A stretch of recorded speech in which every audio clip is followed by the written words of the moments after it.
My name is Shaina Rain Gaho and I'm BSED Science 1B.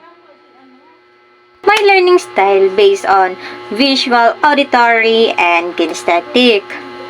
My score in visual is 3 lang. Tumitingin ako sa mga ibang gamit or ibang mga visual aids like presentations or written man like Manila paper kung naalala ko or hindi, but it depends on the situation. Auditory naman, ang score ko is 6.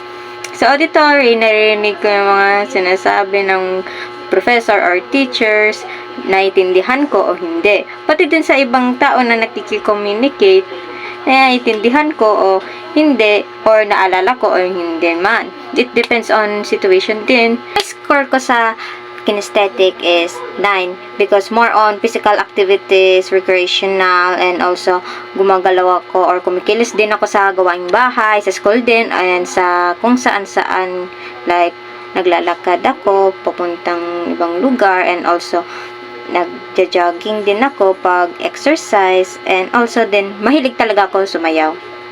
Part 1 in multiple intelligence. Ang nakuha kong score sa section 1 and 2 is 7/10. Sa section 1 is naturalistic and sa section 2 is musical. Sa section 3, ang score ko is 10/10. Means analytical.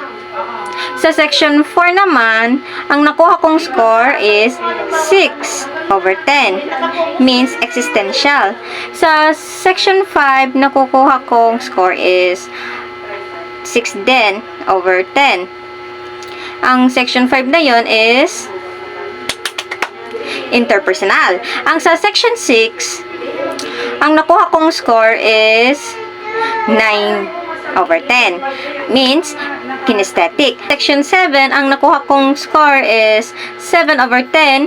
Ang sa section 7 na yun is verbal. Sa section 8, ang nakuha kong score is 7 din.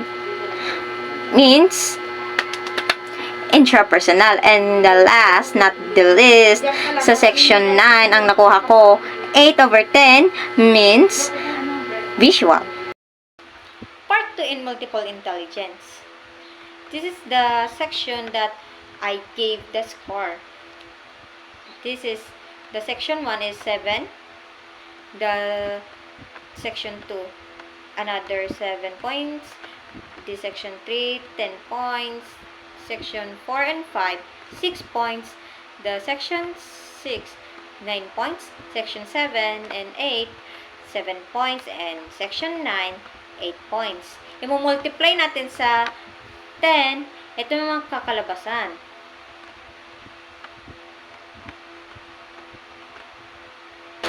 Part 3. This is bar graph.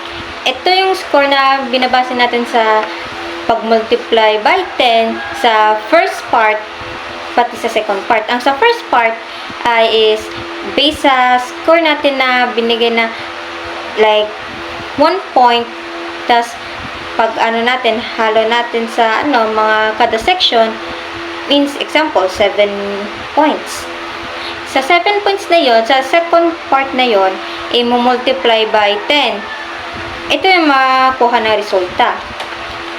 Sa third part naman to, this is the section na binigay sa multiple intelligence. Think your learning style tells you about the career you might get into. Ang learning style ko sa tatlong klase na yan is based on my personality, and also it depends on my mood and my situations in life or events man din. And also, more on analytical ako, and also kasama din yung introspective and interactive din. Balance lang yan.